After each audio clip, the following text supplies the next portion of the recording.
I'm replacing a toilet handle with a Fluidmaster Universal, and this is going to work for front, angle, or side mount, right side or left side. The arm extends and retracts, and you can pivot the arm to where you need it. For this toilet, it's a side mount. You want to remove the handle first, it just snaps off, and then remove the arm. Because the opening in this tank is circular rather than a square, there's a sleeve that goes over the shoulder, and this is going to help hold it in place. The top of the lever mount is marked and the nut has reverse thread.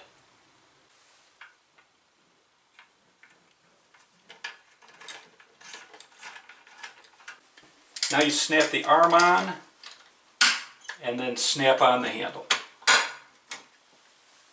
I pivoted the arm so it fits in the space, and now I'm going to connect the chain. I'm going to leave about a 1/4 inch worth of slack in the chain.